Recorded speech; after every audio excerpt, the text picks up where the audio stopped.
여러분 안녕하십니까? 뉴스라이브 문을 엽니다. 지난해 공무원 시간외 수당으로 1조 4천억 원이 나갔다고 하죠. 홍익표 의원실에서 밝힌 자료인데 지자체 공무원을 포함한 전국 40만 명의 행정직 공무원들이 매달 27만 원의 수당을 받아간 셈입니다. 정말 일이 많았더라도 주 52시간 시대에 맞지 않는 노동 수치이고 또 일부는 부정수급 의혹도 있어서 공무원 시간외 수당 문제가 이래저래 시끄럽습니다. 11월 11일 뉴스라이브 지금부터 시작합니다. 오늘의 헤드라인입니다. 침체된 이대압 상권을 살리기 위해 상인들이 외국인 관광객을 위한 편의시설 마련을 요구하고 있습니다. 보행자와 자전거가 함께 이용하는 성내동의 한 산책로가 비좁고 비탈진 구조로 사고 위험이 제기되고 있습니다. 청계산과 빈 공간을 활용한 영상 제작 스튜디오가 문을 열었습니다. 1인 미디어 제작자들의 다양한 중구 영상이 만들어집니다. 마포 유수지 부지에 K-팝 한류복합 공연장을 짓는 사업 예산이 중앙투자 심사를 통과하면서 사업이 본격화하고 있습니다.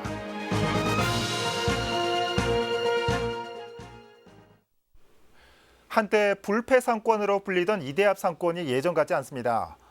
서대문구가 상권을 살리기 위해 축제도 열고 차 없는 거리도 검토하고 있지만 상인들은 그보다 중요한 게 있다고 말합니다. 이혜진 기자가 보도합니다. 지난 1일 이대 앞 도로에서 열린 이화 아트로드 축제. 지역 상권을 살리기 위해 마련된 이번 축제엔 상인들과 대학생들 그리고 인근 주민들까지 함께 즐길 수 있는 다양한 프로그램이 마련됐습니다. 또 이날 서대문구는 이대 정문부터 시작되는 이화로를 차 없는 거리로 조성하는 방안에 대해 그 가능성을 점쳐보는 시간을 갖기도 했습니다. 실제로 신촌 연세로의 경우 차 없는 거리로 운영되면서 상권이 부활했다는 평가를 받고 있는 상황. 차 없는 돌에 광장이 생기고 그 안에 다양한 문화 콘텐츠가 접목되면서 사람들을 이끌고 있다는 이야기입니다.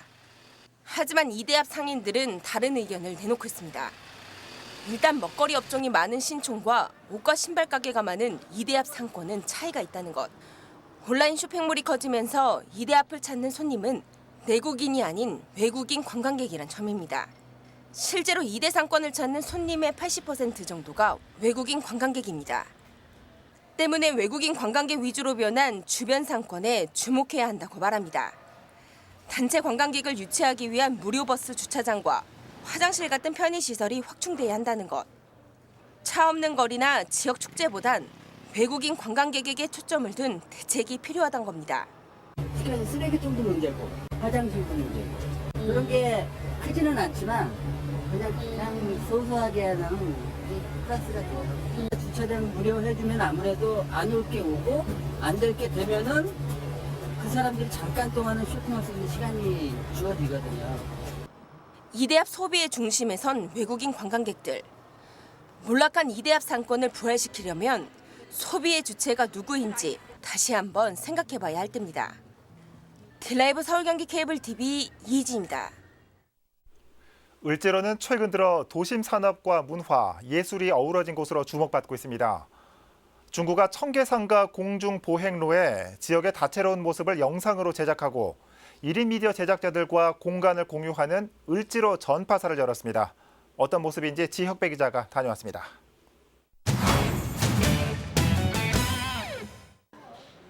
공중보행로 한켠 을지로채로 쓰여진 간판에 불이 들어왔습니다.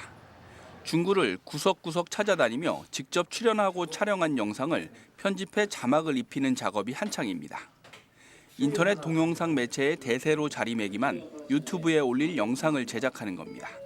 우선 을지로의 그 문화적인 거, 그다음에 역사적인 거, 그리고 산업적인 거 이런 것들이 그 시대 배경을 시대 순서로 해서 쭉 다 이제 옛날 산업 또 현재 산업 이런 게 다 공존을 하고 있어서 소재를 찾을 때 그 저희 유튜브에 방문해서 뭔가 보시는 분들이 이거 보시고 조금 이제 도움되고 좀 더 성장할 수 있게끔. 원래 화단이 있던 곳을 다시 꾸며 유튜브 영상 제작 스튜디오로 탄생한 을지로 전파사. 일반 방송국 같이 큰 규모가 필요 없기 때문에 곳곳을 아기자기하게 꾸몄습니다. 전통 도심 산업인 섬유, 패션을 이야기하거나 제품 소개, 강의까지 카메라가 비추는 모든 곳이 곧 스튜디오가 됩니다. 실시간 생방송 장비도 갖췄습니다. 1인 미디어 제작자, 지역 문화예술인과 공간을 공유하거나 모든 문을 열어 작은 공연장으로 활용할 예정입니다. 내국인을 대상으로 한 도심 산업을 알리는 채널이고요. 다른 하나는 외국인들이 경험하는 한국의 첫 도시가 중구라고 생각을 하고요. 그래서 그들한테 중구에 관한 소식을 외국어로 그들의 언어로 전달하기 위한 또 다른 채널을 준비하고 있습니다. 중구 생태문학의 허브로 한 축을 담당하게 될 을지로 전파사는 일주일에 2~3편의 영상을 통해 국내외 구독자들에게 중구의 매력을 알려나갈 계획입니다. 라이브 서울 경기 케이블 TV 지역부입니다. 사람과 자전거가 함께 다니는 산책로가 있습니다. 성내천 인근의 한 경사로 얘기입니다. 그런데 경사지고 비좁은 탓에 자전거 이용자와 보행자 사이에 안전사고가 우려되고 있습니다. 현장에 태윤형 기자가 다녀왔습니다.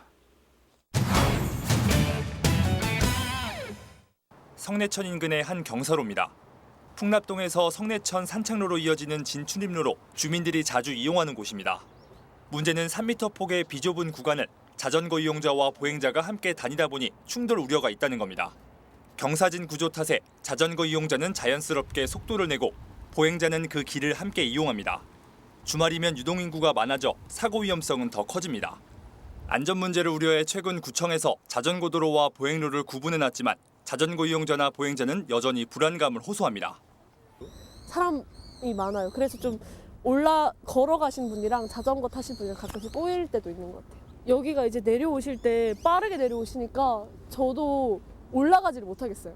차가 왔으니까 끝까지 타고 올라가려고 힘이 없어 삐뚤삐뚤 하는데 저쪽에서 아산병에서 오시는 분들은 편하게 오면서 그냥 한 번에 속도 내고 내려오기 때문에 부딪힐 위험이 굉장히 많아요. 사실 많이 부딪히고. 송파구는 경사로 인근 옹벽을 허무는 등 구조적인 문제로 도로 확장에 한계가 있다는 입장입니다. 사실상 확장 계획은 없는 상황입니다. 경사로 제방 쪽으로 한 1m 정도를 더 깎아내야 되는데 그렇기 위해서는 옹벽을 쳐야 되는 실정이라서 사실 구조적으로는 지금 도로를 좀 넓히는 게 어렵습니다. 그래서 다만 이달 말 계획 중인 주의 표시 표지판에 이어 서행을 알리는 안내판을 추가할 것을 검토하고 있다고 밝혔습니다. 딜라이브 서울 경기 케이블 TV 태윤영입니다. 도심 속 학교에 다니는 어린이들은 등하교 시간이면 언제나 교통사고 같은 안전사고 위험에 노출될 수밖에 없습니다. 중구에서는 구청과 학교, 지역 기업이 참여해 어린이 절대 안전통학로 노란 발자국길을 처음으로 선보였습니다. 지혁배 기자입니다.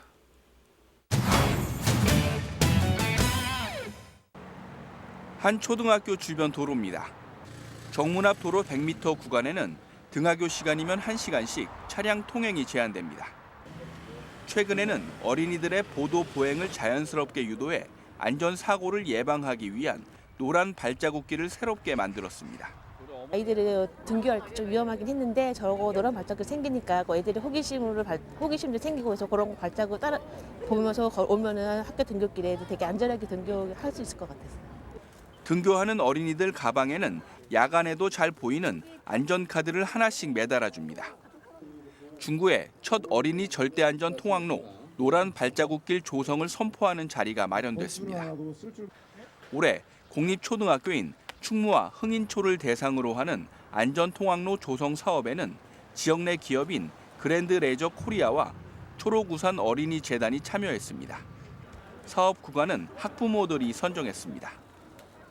학교가 있는 곳을 알리는 안전 디자인 학교 도입도 하고 그리고 교차로에 정지선 지키는 시설물도 설치해서 다양한 3가지 사업 정도를 진행해서 그중에서 가장 효과가 높은 것들을 내년에 집중적 사업을 하기 위해서 중구는 노란 발자국길의 정착을 위해 내년부터 어린이 안전통학로 지킴이를 채용해 무단 적치물이나 쓰레기, 불법 주정차 같이 보행 안전에 방해되는 요소들을 등하교 시간대별로 단속 정비할 계획입니다. 또 내년 하반기까지 어린이 절대안전 통학로를 확대 설치하기로 했습니다. 딜라이브 서울 경기 케이블 TV 지역부입니다.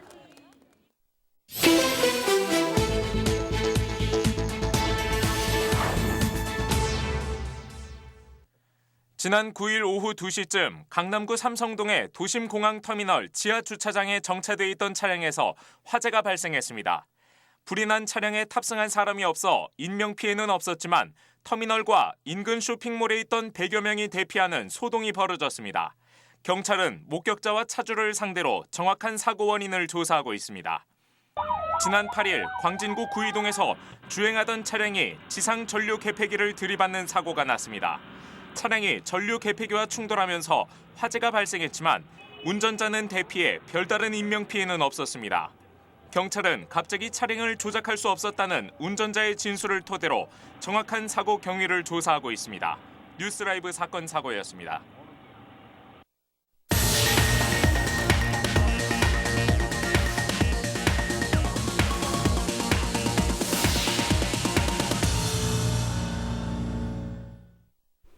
마포 유수지 부지에 K-팝 한류 복합 공연장을 짓는 계획이 추진되고 있습니다. 지난 4월 예비 타당성 조사가 통과됐는데 최근 900억 원이 넘는 사업비에 대한 중앙투자심사도 통과하면서 사업의 가속도가 붙을 전망입니다. 천서영 기자입니다. 한류 복합 공연장 건립에 대한 중앙투자심사가 통과됐습니다. 총 사업비 900여억 원에 대한 행정안전부의 투자심사가 승인된 것입니다. 지난 4월 예비타당성 조사 통과 이후 6개월 만의 결과 사업을 추진할 수 있는 기반이 최종적으로 갖춰지면서 사업이 본격화되는 겁니다. 그러니까 마포 유수지에 이제 한류 복합 공연장이 이제 들어서게 되는데요. 이러면은 한강변에 위치한 유일한 대규모 복합 문화 공연장으로서 의미가 크다고 보겠고요. 강북에도 예술의 전당 그 이상의 공간이 생기는 거죠. 30억 원에 달하는 실시 설계 예산도 이미 확보됐습니다. 내년 말 용역이 마무리되면 내후년인 2021년에는 착공할 수 있을 것으로 예상됩니다. 공사 기간은 2년여, 한강변에 위치한 K-팝 한류 복합 공연장 건립으로 홍대와 신촌까지 이어지는 마포 문화관광 클러스터가 완성되고 이에 따른 외국인 관광객 유치와 지역경제 활성화도 기대되고 있습니다. 한강을 바라보면서 공연을 즐길 수 있는 21세기 한류 문화관광 시대 열 것이다 이렇게 얘기할 수 있겠습니다. 특히 신촌, 홍대, 대학로와 이어지는 마포 문화관광 클러스터 조성이 이제 본격화될 것이고요.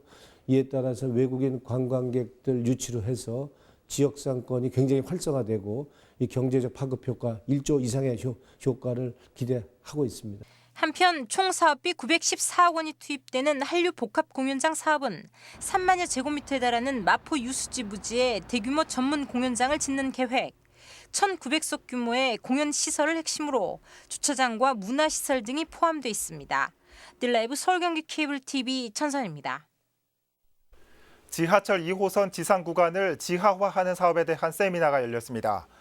이 자리에서 광진구는 2호선 지상 구간으로 인해 도심의 공간 구조가 왜곡됐다며 지역의 균형적인 발전을 위해 지상 구간의 지하화 사업이 반드시 필요하다고 강조했습니다.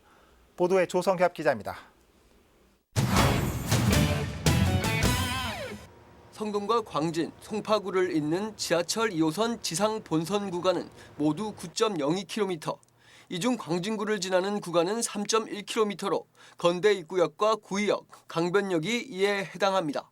특히 이 구간은 광진구의 주요 도심 지역으로 지상철로 인해 중심지 기능이 약화되고 도시 공간 구조에 왜곡이 발생했습니다. 더구나 최근 동서울터미널 현대화 사업이 가속화되고 구의자양 유도정비 구역의 대규모 개발을 눈앞에 둔 상황에서 지상철의 지하화는 필수 선결 과제라는 게 광진구의 설명. 이 때문에 2년 전 서울시가 시행한 지하화 사업 관련 타당성 용역에서 사업성이 떨어진다고 나타난 결과는 현재 상황과 맞지 않다고 강조했습니다. 광진구가 주변의 베드타운을 지나가는 교통의 요충지로 다시 부상하게 되면서 이 비용 대비 산출은 새로운 기준으로 다시 산출돼야 한다라고 저는 생각을 합니다. 더불어 서울의료원처럼 적자 수익에도 불구하고 공익성을 이유로 시행되는 사업이 많다며 지상철 지하화 역시 공익의 시각으로 바라봐야 한다고 강조했습니다. 또 지상 구간 규각 구조물의 유지 관리 비용이 지속적으로 증가하는 데다 규각의 교체 주기를 고려할 때 오히려 지하화 사업이 더 경제적이라 주장했습니다. 지방의료원이 사업성이 있어서 관에서 지방의료원을 운영한 데가 그건 아니죠. 공익성이 때문에 서울시장의 마음을 움직여주지 않는다고 이건 한 발짝도 앞으로 나갈 수가 없어요. 이에 대해 서울시는 광진구의 입장은 이해한다면서도 최소 2조 원이라는 막대한 예산이 들어가는 사업인데다 투입 대비 효율이 떨어지는 만큼 현재 지하화 사업에 대해 고려하지 않고 있다는 입장을 밝혔습니다. 딜라이브 서울경기 케이블 TV 조성엽입니다. 정부가 강남 4구와 마포, 용산, 성동, 이른바 마용성 지역을 중심으로 서울 27개 동을 민간택지 분양가 상한제 대상 지역으로 지정했습니다. 이번에 제외된 지역일지라도 고분양가 책정 등 시장 불안 우려가 있는 경우 추가 지정에도 나설 계획입니다. 김동훈 기자입니다. 국토교통부가 서울 27개 동을 민간택지 분양가 상한제 대상 지역으로 지정했습니다. 집값 불안 우려 지역을 선별해 동별 단위로 핀셋 지정함으로써 시장에 미치는 영향을 최소화했다고 국토부는 밝혔습니다. 강남구와 송파구 각 8개 동을 비롯해 이른바 강남 4구에서 22개 동이 마포와 용산, 성동과 영등포를 합쳐 총 5개 동이 지정됐습니다. 강남 4구는 최근 집값 상승률이 높은 지역을 중심으로 지정했지만 사업 물량이 적어 시장 영향력이 상대적으로 작은 지역은 제외됐습니다. 그 외 구에선 고분양가 책정 우려가 있는 지역을 중심으로 지정했습니다. 한편 국토부는 이번 지정을 1차 지정으로 밝히며 지정되지 않은 지역에 대해서도 고분양가 책정 움직임 등 시장 불안 우려가 있는 경우 신속히 추가 지정에 나설 예정이라고 밝혔습니다. 딜라이브 서울경기 케이블 TV 김동훈입니다. 서울의 택시 기사 중 60세 이상 고령 운전자가 증가하고 있는 것으로 나타났습니다. 특히 최근 5년 새 70대 그리고 80대 택시 운전자도 가파르게 증가했습니다. 운전자 본인 그리고 승객의 안전을 위한 대책 마련이 시급해 보입니다. 엄정규 기자입니다. 지난 2014년 3만 9천여 명이었던 60세 이상 고령 택시 운전자는 올해 5만 1천여 명으로 30% 증가했습니다. 이 중 70대 운전자는 5,100여 명이 80대도 260명이 늘었습니다. 최근 진행된 서울시의회 행정사무감사에선 이 같은 택시 운전자 고령화로 인한 안전 문제가 제기됐습니다. 60세 이상의 택시 기사 중에 증가 추세가 있습니다. 네. 알고 있나요? 네. 고령 택시 운전자 관련된 그간의 서울시 대응 결과와 네. 향후 대책이 있습니까? 답변에 나선 서울시 관계자는 현행법에 따라 운전자의 연령을 강제로 제한할 수 없다고 밝혔습니다. 다만 운전자 고령화로 인한 사고 위험 증가에 대해선 공감하고 있다며 법 개정이 필요하다는 데 뜻을 같이 했습니다. 사고 위험이 높아지는 게 그 데이터로 나옵니다. 하지만 현행법상 그 나이 규제가 안 되기 때문에 저희는 법 개정으로 그 예를 들면 뭐 저 일정 연령 이상 되면 새롭게 양수할 수 없도록 택시 운전면허를 제한할 수 있도록 정부에 제안도 했습니다. 저조한 자격 유지 검사 참여율도 문제입니다. 올해부터 65세 이상 택시 운전자는 시야각과 반응 속도, 주의력 등의 검사를 의무적으로 받아야 합니다. 하지만 현재까지 대상자 중 검사를 마친 비율이 10%에도 미치지 못하고 있습니다. 그런데 그 자격 유지 검사가 네. 몇 프로나 되고 있나요, 그러면? 검사는 금년부터 본격 시행이 되고 있는데요. 차별로 하고 있습니다. 지금 실시율이 전체 8.6%, 10%가 아직 안 되고 있습니다. 서울시는 자격 유지 검사가 의무이기 때문에 검사 기한인 내년 2월까지 마무리될 것이라고 덧붙였습니다. 하지만 고령 택시 운전자 안전사고 예방을 위한 대책을 두고 현장에서는 생계와 직업 선택의 자유를 제한한다는 반발의 목소리도 있어 한동안 진통이 예상됩니다. 딜라이브 서울경기 케이블 TV 엄종규입니다. 거리를 걷다 보면 잠깐 앉아 쉴 수 있는 벤치를 볼 수 있죠. 서대문구에서는 주민들의 기부로 벤치 설치가 늘고 있어 눈길을 끌고 있습니다. 이혜진 기자가 보도합니다. 서대문구 명소 중 한 곳인 홍제천. 길을 걷다 보면 곳곳에 설치된 벤치를 만나볼 수 있습니다. 보행자들이 잠시 쉬어갈 수 있는 휴식 공간입니다. 특히 이곳에 설치된 벤치는 특별한 의미를 안고 있습니다. 바로 주민들의 기부로 설치됐다는 것. 지난 7월부터 서대문구가 공공기부 릴레이를 시작하면서 주민들의 기부금으로 공공장소에 벤치가 들어섰습니다. 자치구 예산만으로 감당할 수 없는 공공시설물을 주민들의 기부를 통해 확충한다는 데 의미가 있습니다. 기부와 나눔을 통해서 우리 관내 서대문구 관내에 이면도로 그 오르막길이라든지 산책로, 공원 이런 곳에 그 보행자들의 그 휴식 공간 제공을 위해서 벤치를 설치를 계획하고 됐고요. 산책로와 공원엔 2, 3인용 벤치가, 또 횡단보도 주변엔 접이식 의자가 설치돼 보행자들의 편의를 돕고 있습니다. 벤치의 경우 설치비가 개당 60만 원 이상이 들지만 주민들의 기부 딜레이로 3달 만에 25곳에 기부 벤치가 설치됐습니다. 누구나 쓸 수 있는 공공시설물을 설치하는데 보탬이 될 수 있다는 생각에 기부자들은 선뜻 참여 의사를 밝혀왔습니다. 우연히 그 기부 벤츠를 알게 됐어요. 그래가지고 그거는 특정인을 위한 게 아니고 서대문 모든 구민이 누구나에게 봉사할 수 있는 일이라 생각해서 뭐 한마디로 선뜻 그냥 기부를 하게 됐죠. 서대문구는 기부된 벤치에 기부자가 희망하는 글귀와 명판을 부착해 그 의미를 더해주고 있습니다. 기부 문화를 확산하는 동시에 주민들의 편의까지 돌볼 수 있는 공공기부 릴레이를 확산하기 위해서입니다. 앞으로도 계속해서 기부자를 발굴하고 벤치가 필요한 곳 이런 곳을 직접 연계해서 앞으로 계속해서 사업을 확대해 나갈 계획이 있습니다. 주민 여러분들의 많은 관심과 참여를 부탁드리겠습니다. 한편 공공벤치 기부 희망자는 구청 복지정책과에 문의하면 기부 릴레이에 참여할 수 있습니다. 딜라이브 서울경기 케이블 TV 이혜지입니다.